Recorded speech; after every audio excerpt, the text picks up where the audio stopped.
الله نحمده ونصلي ونسلم على رسوله الكريم أما بعد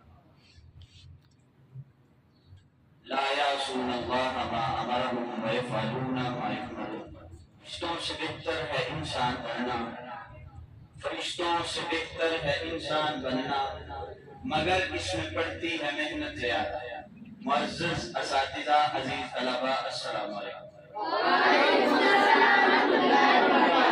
میرا آج کا ٹاپک ہے فرشتے اور عبادت.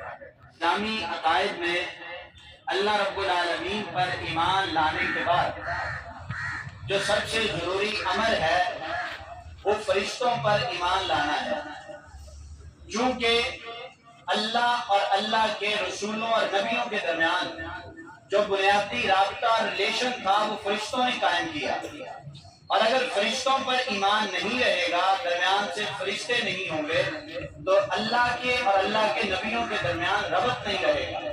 اور اگر وہ ربط ثابت نہ ہو تو جو تمام ادیان اور مذاہب دنیا میں موجود ہیں ان کا وجود ہی ختم ہو جائے گا. تو اس لیے فرشتوں پر ایمان بہت ضروری ہے، اور اللہ رب العالمین کے جو ملائکہ اور فرشتے ہیں وہ ہر وقت اللہ کی عبادت میں مصروف ہیں.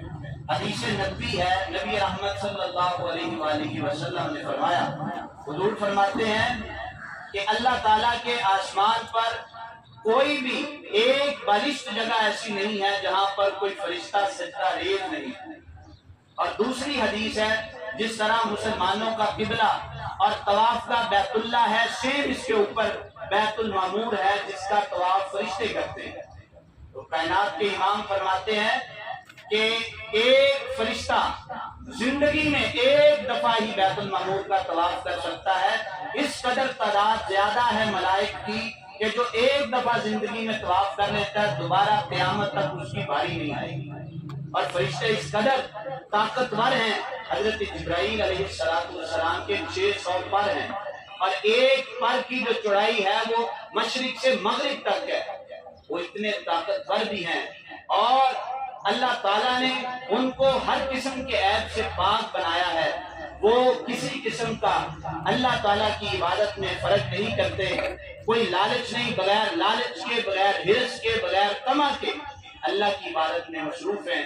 عزیز طلبہ، ہمیں بھی فرشتوں سے یہی سیکھ لینا چاہیے، اور بغیر کسی لالچ اور طمع کے اللہ کی عبادت میں مصروف رہ کر اقبال کے اس شعر کا مصداق بنے کہ میری زندگی کا مقصد تیرے دین کی سرفرازی، میری زندگی کا مقصد تیرے دین کی سرفرازی، میں اسی لیے مسلمان، میں اسی لیے نماز.